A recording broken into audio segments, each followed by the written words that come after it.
All right. Good evening, everybody. I'm Tim Judge, the founder of GreenwichLocal.com, and it's Tuesday evening, 8 p.m. So we got the Greenwich Good News game plan with Joe Kelly. Hey, Joe. Hello, Tim. I had an exceptionally good day today. You want to know why? It was beautiful and sunny and almost 60 degrees. Absolutely. When we get out of the cold, it's like I'm coming out of hibernation. I know these people do the skiing and ice skating and all that cold stuff. I don't like cold sports. I like hot sports. I like hot weather. It was sunny. It was nice. It was a beautiful day. I went over to the high school, watched the kids practice some sports over there. It looked like every sport was represented on those fields out there. Kids were kicking around rugby balls, soccer balls, lacrosse kids were out there, girls and boys. Baseball, they were practicing a little baseball out there. It looked like it was all happening at the high school. Things are getting back to normal. Things are good. Yes, everybody wanted to be outside. I was outside this weekend at our friends up at the Cobber North playing a cornhole tournament. I heard that was quite the event. It was quite an event. It was a beautiful day and a lot of fun. So, yeah, it's nice to get outside and not have to worry about the weather. Absolutely. And you know what, Tim? Here's another thing I'm going to talk about before we bring our first of two wonderful guests on. When you do something, or in this case, me, I do something for the first time, never doing it before, a first-time event, it is so exciting for me. And we have an event tomorrow that's going to be a first time. I have never participated in a groundbreaking ceremony. So tomorrow we have the groundbreaking ceremony for Cardinal Stadium. We're starting the project. Contracts are signed. Vendors are hired. Everything's going our way. That stadium's going to be built. It's not, unfortunately, well, I guess we slip a little bad news in. Not ready for graduation. It'll be there. I'm not ready for use though, but it'll be there. But we'll have it ready for the football season in September. So it's all good. That stadium's going to be built. It's going to be fantastic. We'll have some speeches tomorrow. We got little helmets, construction helmets with Cardinals on the front. We have shovels. Yes. We're going to be digging into the ground. So it's a first time something. So that's kind of cool. Anytime you do something for the first time, it's a good day, good week, good period of time. Well, so, that's a great project to be involved in. Good stuff. It's good fun. We have two great guests. We have Haroche, he's an all-around good guy, a real good guy, a friend of ours. And also we have Tesei. Everybody's wondering what happened to Tesei. I want to hear what he's up to. So we're very excited to hear what he's up to, and he'll be the second guest on this evening. Andre will be the first one. I'm so looking forward to talking to Andre. So can we bring Andre on? Sure. I got 1 second. I want to ask you, I know it's not the first time you've gone out to eat. You go out to eat often in Greenwich? Do I? Yeah. Quite often, yeah. Especially it's half price now, because if you go out and you have a company, you can put it in as a company expense if you just drag a client along. So it's all good. So we're going to have a business meeting. But I was talking about this. Have you noticed this one? This is a fundraiser for the Boys and Girls Club. You've been there, right? Absolutely. I used to coach basketball there. I know I used to coach water polo there. But okay. This is for the Boys and Girls Club. These guys are getting involved. Sam's and Corbo's was today. And then we got next couple weeks, everybody ends up, and then it ends up at the Cobber North on April 6th. So every Tuesday night, if you're not watching the show or you want to get some takeout to watch the show with, go to these places because they're going to make a donation of all their sales to the Boys and Girls Club. Well, I'm glad you pointed that out because I didn't know that. And I'm happy to contribute because one of my favorite things to do in the world is eating. And yes. And all those things you put forward have to do with eating. And I do like eating. So that's a good thing. Good news, good charity, and all good eateries. So fantastic. Yes. Thanks for pointing that out. Let's see if Andre has any words on food. Hey, there he is. Hello, Andre. How are you doing? I'm great. How are you, gentlemen? Now, Andre, you eat, don't you? You do that occasionally? I try from time to time, a little bit. Perfect. Well, Tim just pointed out a way that we're going to try to get the word out a little bit to raise money for the Boys and Girls Club. A number of eateries are contributing in our town to the club if we just order out or we go to those locations. So we'll review that a little later on. But, Andre, it's so good to see you. Thank you for having me on the show. Oh, please. I mean, when we were neighbors, and that's where you and I met how many years ago now is that? Time's flying by so quickly. It was 10 years ago. 10 years ago now. 10 years ago, you decided to build a beautiful home, and in the time of building that beautiful home, you rented a home, and that home that you rented, fortunately for the Kelly family, was right next door to us. We were back-to-back neighbors, in fact. Yes, and that was great. The kids were back and forth at each other's house. They're at your house, they're at our house, and then with the kids getting along, and it's always good to have activities for the kids. Then us adults got together early on and realized that you guys are great company, and we enjoyed spending the time with you. We'd hang out a little bit. You'd play your guitar. You'd sing. We'd have great conversations about lots of good stuff. No, we certainly did enjoy that. Now tell us now that you built your home. Now your home is where? So I'm on Round Hill Road. Right.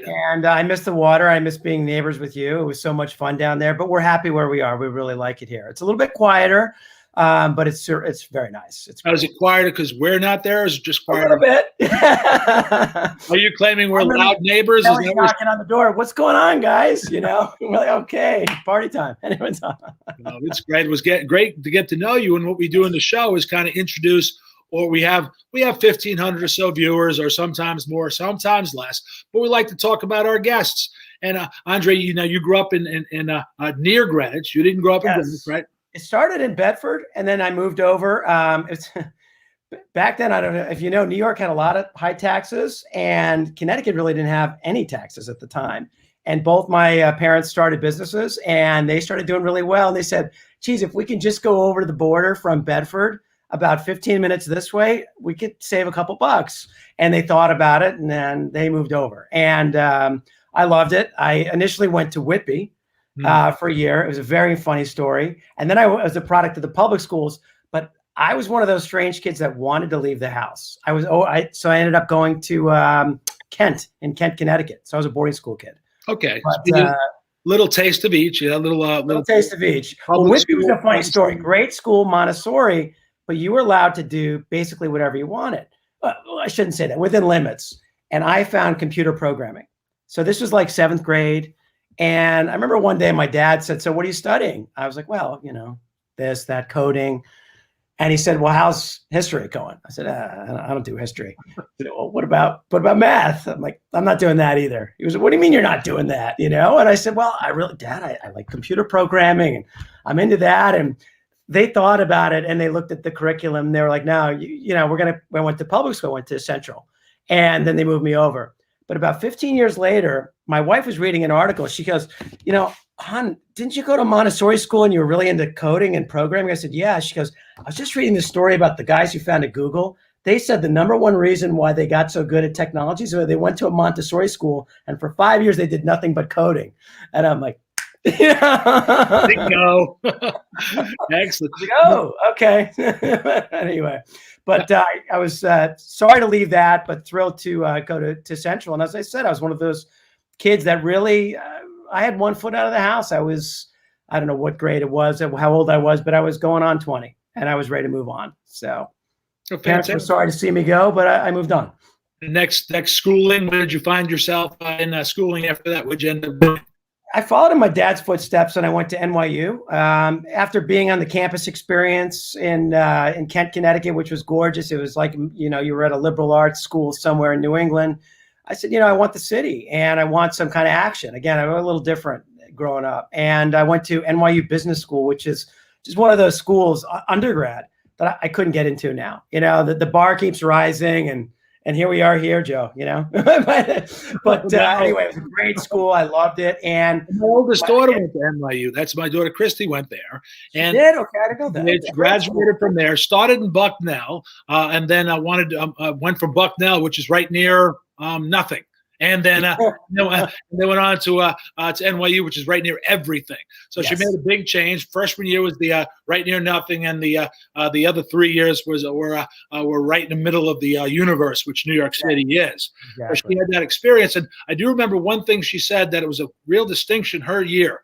It was the number 2 most expensive college in the country. the year that she graduated, and I didn't feel real good about that. As congratulations, it's the badge of honor. You know? Exactly, but certainly worth the education, and it was a great. She did great there. I think she did pre-med and psychology, a double major, and she did very well in that school. And we're very, very proud of what she's doing now. She's involved in those fields. Fantastic! But now, what you graduated from NYU, and what followed that? Yeah, so I went right into the family business. I remember my dad. So I was an heir apparent, maybe one day running this business, and my dad started this company, and we got to a couple hundred stores, and it was quite a lot in sales, a couple billion in sales. It was a big travel business at the time, kind of a traditional travel agency. And he said, "Son, I want you to learn every department."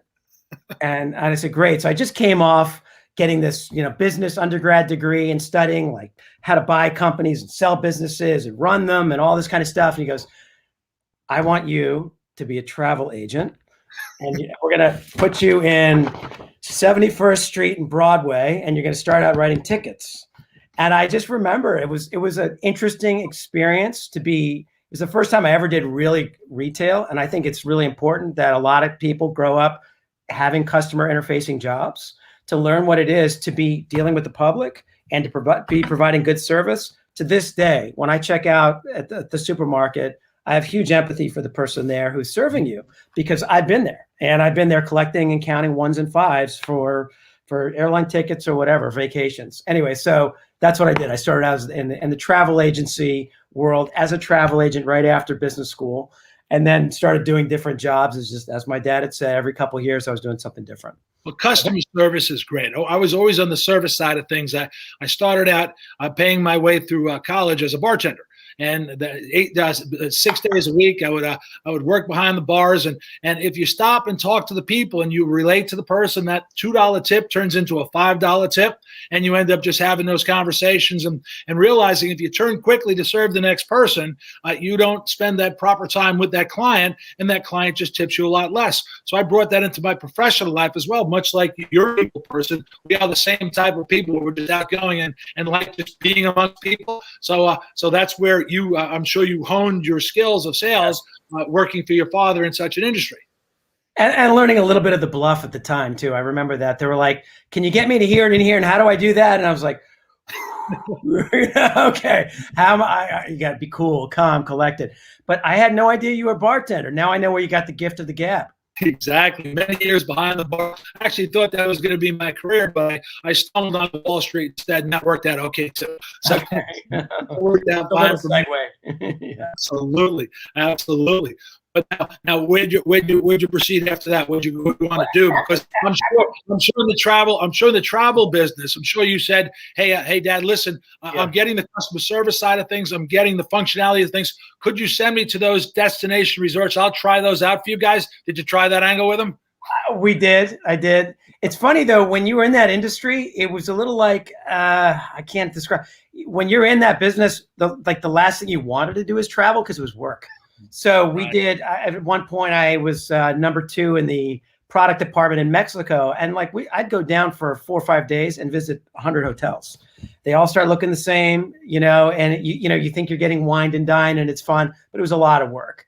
But I'll tell you, so after a while, I ended up going back to my Whitby days, back into technology. So I worked in the business, and I can't remember exactly when, but I said, Dad, I wanted to maybe get my MBA. So I ended up going back to NYU and getting the MBA, and a lot of the course credits and accounting and whatnot transferred over. So it was an easy one. And I actually worked and got the MBA at night for a while, which was very hard. Anyway, and it was right around 98. If you guys remember, that was the time when the internet was just exploding, and the .com was taking over. And I had, of course, the idea to do a .com travel company. And at the time, we had these product departments you heard about in Mexico, and we had all this incredible inventory. And I knew that was the key to launching this online business, was you got to get the inventory. It's one thing to put up a pretty web page. It's another thing to actually be able to book it, right? So I didn't have the resources to go and contact. So I said, Dad, let me do this. Let me launch it. And I need to tap our wholesale inventory. He thought about it for about 6 minutes, and he's like, I can't let you do this. And he's like, because you're going to end up undercutting me and I'm going to create a new competitor and all this kind of stuff. So he's like, I'll tell you what, this is like my first pitch. He's like, all right, I'll fund your business plan, but you got to do it inside, not outside of the company. And I was like, let me think about that. And so I ended up intrapreneuring. He's like, blank check, go launch our websites and do it. And I ended up launching the company websites in a couple of years. Of course, they were our biggest store in the business because, the internet was taking off and people wanted to at least search. A lot of times they ended up buying in the store. They get their, let's say, shopping cart halfway done and then want to talk to somebody. That was back then. So anyway, so needless to say, I was so good at that, I ended up taking over the entire IT department, which is where all the gray hair started. And great, you launched the department. Now go fix that mess. And it was quite an undertaking. But we ended up selling the business because, as you can imagine, I saw, especially in the heart of that technology boom, that guys like Microsoft launching Expedia and other businesses had really a competitive edge over us. We were really good in customer service and in retail, but we were not excellent in technology. We were good, but not great. And a lot of those guys were starting to clean our clocks. So, it's like a good poker hand. Every now and then you have to know when to hold them, know when to fold them. And so we sold that business. Well, success. That's great. You sold the business. You were successful in selling that business, and it's great. And you live comfortably, and you're raising your family in town, and you're giving back. You're giving back to the community, which is one of the main focuses we bring on the show. But I'm going to bring a friend of yours on as well to join our conversation while we're chatting away. Peter Tesei has joined us. He's coming in the green room, so we'll continue our conversation. But we'll have Peter join us. Come on in, Peter. Come join us. Actually, he just popped out. Oh, unfortunately, that's okay. Andre back.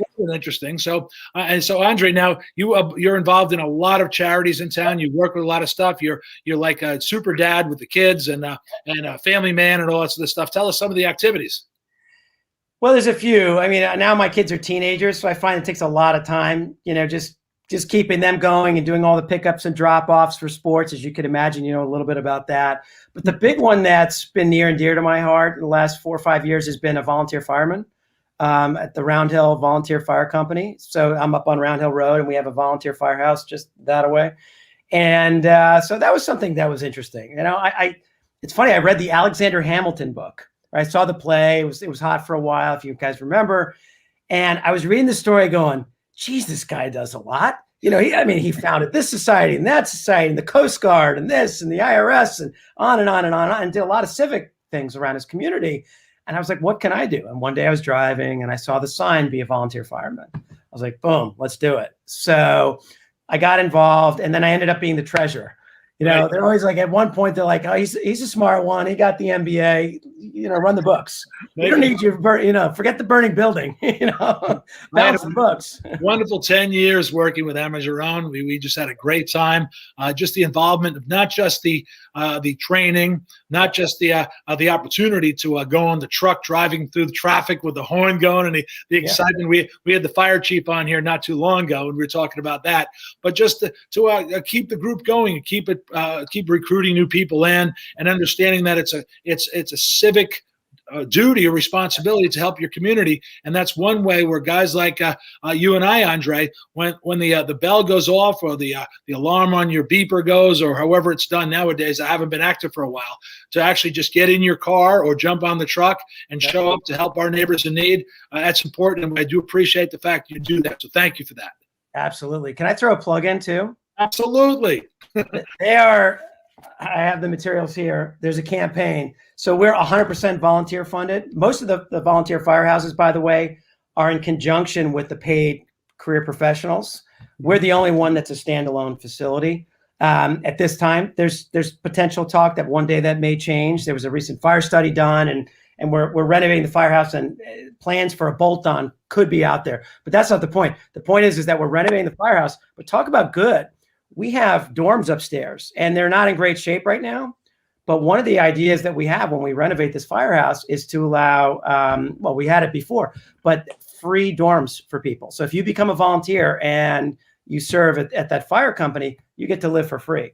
So think if somebody's just out of school and they have a certain job, you may get the call in the middle of the night and you got to jump out of bed, but you get free housing. That's fantastic. We were just joined by Peter Tesei. Hello, Peter. Sure. How are you? Peter knows tons about fire departments and all this stuff. He is an expert on that, running our town for so many years. So Peter, so glad to have you on the show and the Good News Game Plan, because I know our community is dying to hear what you're up to. So we're gonna ask you a few questions about that. But first, I'm gonna have you and Andre have a little conversation, because I know you know each other from over the years, and you have stuff in common. So before we say goodbye to Andre and thank you for joining us, maybe Andre can ask a good news question to Peter. Well, it's funny. We were just talking about a little bit of service that we've done in the community and for the community, and mine was a little bit of volunteer firework. But Peter, I guess my question for you is, what got you involved in helping serve your community, or Greenwich, right? And as selectman, was that something you legged in slowly? Was it just an idea that you saw an opportunity to help, in town administratively? What got you involved in helping? It really started as a kid.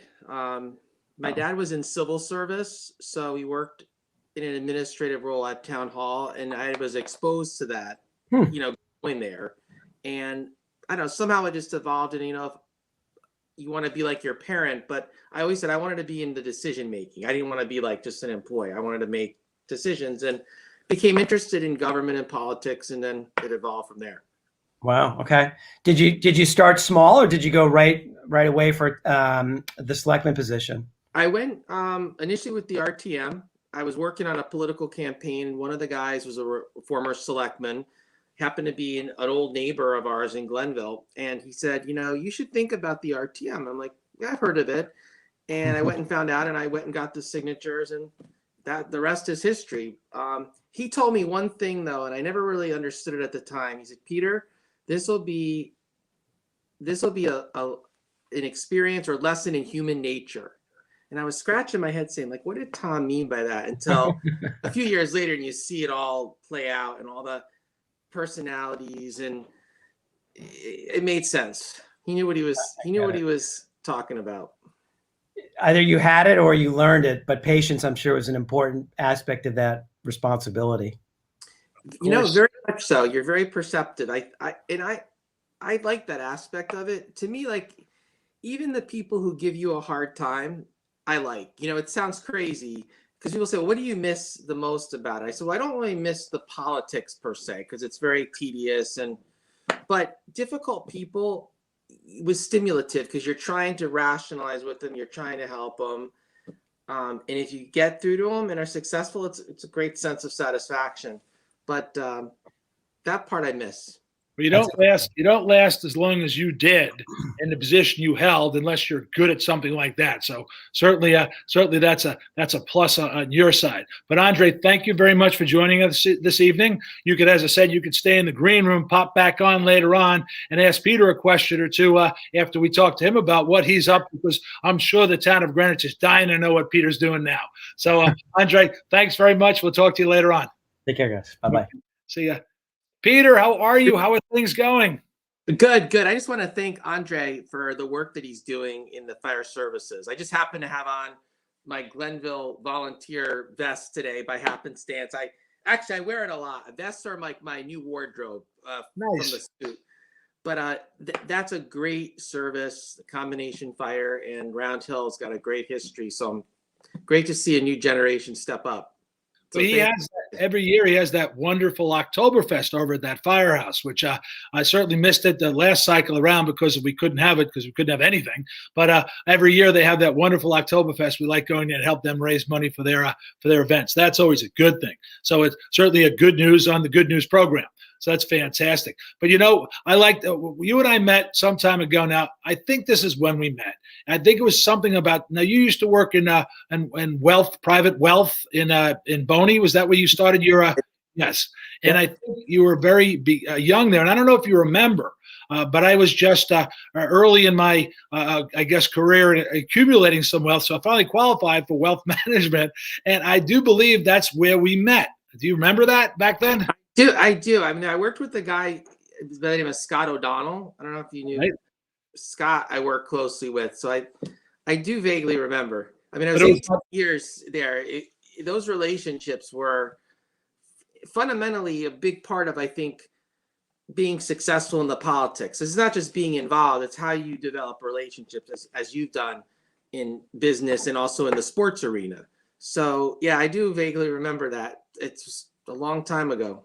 It was funny because I didn't remember at first. I didn't put the two components together, but for some reason we might have had some interaction. And I was new at the having some assets growing up in Queens without any money, poor, but didn't know I was poor. But now I had some success, and with the success, I understand that there was this wealth management thing. I'm like, "Ooh, that looks pretty cool." And then I met all the people, and it was so nice, and we deposited some money there. And I remember you, but didn't make the association as the first selectman, and then 2 and 2 came together, and I realized that we had some interaction several years prior to you being the first selectman. So that's where we met. But then we met or interacted around the town. Me as the coach guy, you as our community leader, and we certainly appreciate the service you gave to our town, because you certainly kept everything moving in the right direction and kept peace, and it was comfortable. Now Fred, our new first selectman's doing a great job. He started out in a very turbulent moment and very tough start, not by him, but dished to him, presented to him. But now things are leveling off, and things will be good. But I guess some of the questions I had of you, next we'll ask you about what you're up to now. But I want to hear some of the most exciting, positive, because this is the good news game plan, some of the most positive stories. And now you served 12 years, right? Yes. I want to see some of the most positive, exciting, just stories that over those 12 years, I'm sure there's plenty of stories. Some are not so good, some are great, but I really want to hear some of the really, really positive, exciting ones. If you have a couple you could share with us. Sure. I mean, so one of the more personal, and this is very personal, but through the good work of people in the community, in particularly the Italian American community, the St. Lawrence, the folks over in Chickahominy, we did a whole sister city exchange with 2 communities in Italy, Rose and Mora de Santos. Now, believe it or not, I grew up 100% Italian, but frankly, I wasn't connected to my roots. Like, I mean, I heard of it, but I didn't really know my roots. And funny story, when I had to do a genealogy in junior high school, instead of doing my own, I did the Kennedys because it was an easy one to do, because you go to book and you get the whole thing. So fast forward, I'm now I was in my late 40s. We do this whole sister city, and B. Crumbine was a tremendous help because she speaks Italian and she could talk to these people. They came here, but what they brought was my family tree going back to, I think, about the 1850s. And so it was exciting to me because it kind of put some context to what was sort of not something I focused on, and not something maybe I was prideful of before, but I was now, because I understood it. You know, I had a basis. So that was really special. We had a big ceremony. It was, the mayors from there came, and we had parties and everything like that. And now we have a great relationship with those communities. Some of the other things that I enjoyed were the establishment of a couple of significant committees. And one of them was the Youth Commission.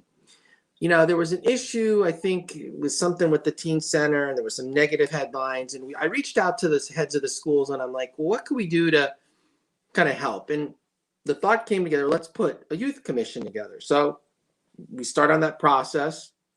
And the whole idea of it is simply, and you know this because you're a leader, a coach, a mentor, is to not necessarily tell the kids what they should do, but give them a platform and let them tell us. So I was excited that we were able to pull together the first Selectmen's Youth Commission, where these young people from across the schools get together, decide what they're going to be focused on, talk to us, go out there and do it.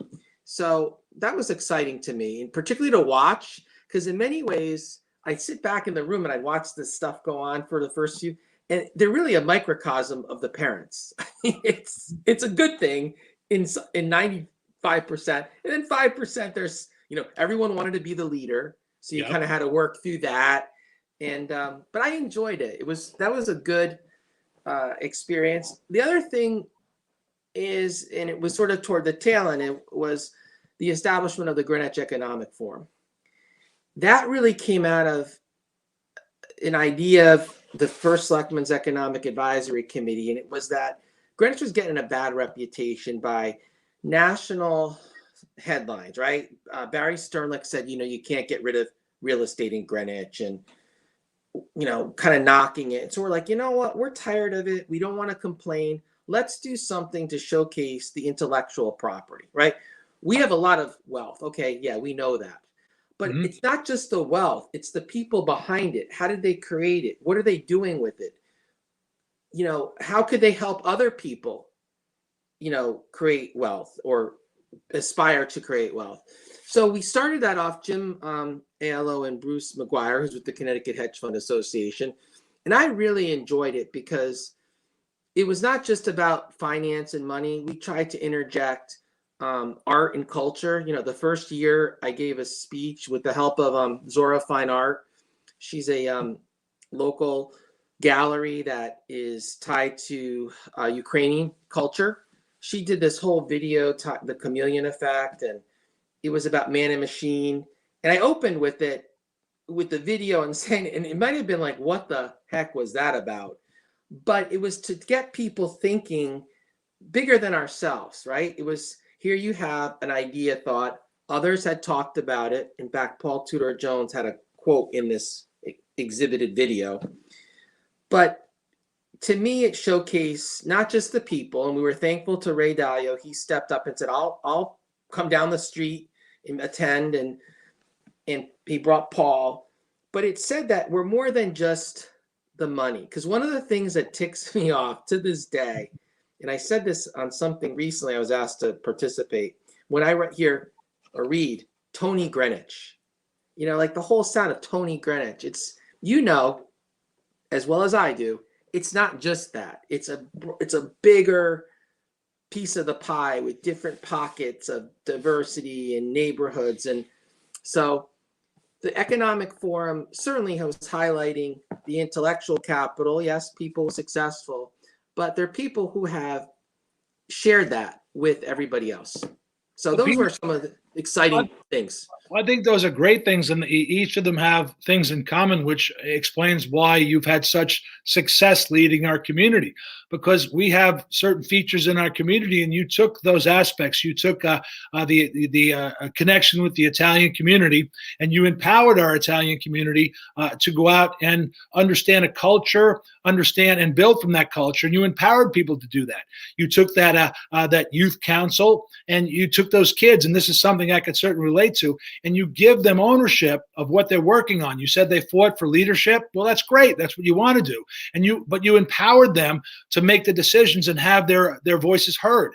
And that's great. And you went to one of our tremendous resources in our town, which is the hedge fund, the financial community. It seems like a lot of top financial people do migrate their way to this community, but you gave them a platform to speak. You gave them a platform to talk about our community, and they don't just want to talk about the Dow and the bond market. They want to talk about more. So those are three things. And the fun thing about interviewing people in the way I do, we don't have a pre-conversation. This is all spontaneous. So when I asked you, I didn't prepare you to come up with 3 stories. You came up with 3 stories. Each of those stories were stories of empowerment of others. And that's basically how you continue, in my opinion anyway, you perpetuate success. And we do have to thank you for that in the 12 years you served our community. So that's great, and thank you for that. And I love the fact that this thing comes together this way, where it just, I was thinking as you're saying that, that's the reasons why you were so good at what you did. Now I am going to go into the next question, because this is what everybody's asking. I run into you because I'm somewhat involved in politics locally, so you stay a little bit involved and continue to present to our Republican group some topics that are statewide, and basically, but people all want to know, Peter, what are you up to now? Because you were such in the spotlight for so long, and everybody was so proud of what you did, and it didn't matter whether you were a Democrat or Republican. You always found yourself getting reelected every 2 years because you were about what was correct, not what side of the aisle you stood on. So tell us, what are you up to now? Well, I think everybody wants to know. I'm coming to you from my basement, right? So I set up my little space here, and I joke about it with people, saying, being in the basement seemed to work wonders for Joe Biden. I'm waiting for my opportunity, right? Oh boy. Excellent. So civically, aside from being the delegate to the state central, which has been an interesting experience, because even though I was involved in the first selectman, I wasn't necessarily frontline on the politics. It was focusing on the town. So that is interesting, because as you know, having run for the state office and meeting the different people, there's such a dichotomy in Connecticut, right? The party people from northwest or northeast versus Greenwich. So you get to know their perspectives a little bit more. But the primary thing that I've been involved with for the last year is the Greenwich Symphony Orchestra. And it's interesting because it comes back to my initial interaction with them was through Bank of New York. When I was there, I handled their finances. And they invited me to be on the board. So I was on the board quite some time. And there was a wonderful woman who really, to me, is the Greenwich Symphony Orchestra. That's Mary Radcliffe. Anybody who knows the Radcliffes know that their two biggest passions were the Symphony Orchestra and the Perrott Library in Old Greenwich. And Mary, had been talking about stepping down, and finally she agreed to, this was the time, and, I would take over the responsibility of chairman. Initially it was president, but we changed it to be a more board. So I was fortunate to come in at a time of major change. So she stepped aside after 35 years, still on the board. But our music director is retiring, David Gilbert. And so I participated over the whole pandemic period through a search process that our musicians led. Talk about grassroots. They led it. They had 100, 200 applications. They narrowed it down to, say, 29. Members of the board got involved. We sat on Zoom calls, very thorough, my God, research. I even said to our board members, if we had to pay our musicians for this quality of search, it would be a couple $100,000. They did it for free. They did it because they care about what they do. And our musicians are some of the top ones in the country, if not the world. And they narrowed it down to 29. We narrowed that down to 5. So once our wonderful, terrific, superb Board of Education and superintendent lets us back into that Performing Arts Center, I'm appealing to you. You hold the keys to our future, Joe. We'll be there soon. A few more inoculations and we'll be good. We're almost there. We need to have our concert in September. We need. I'm all systems go. That's been my way all along. We have to be cautious, though. We have to. I love the fact that myself and Fred have our conversations where he's cautious, and it turned out to be the right decision to make on many issues. I've been go, and I prematurely at the beginning. I would have been wrong if I was in a role like his, because I would have been a little more aggressive. So I admit right now that I've got to pull back a little bit. We did support the kids going back in school. Luckily, that worked out good.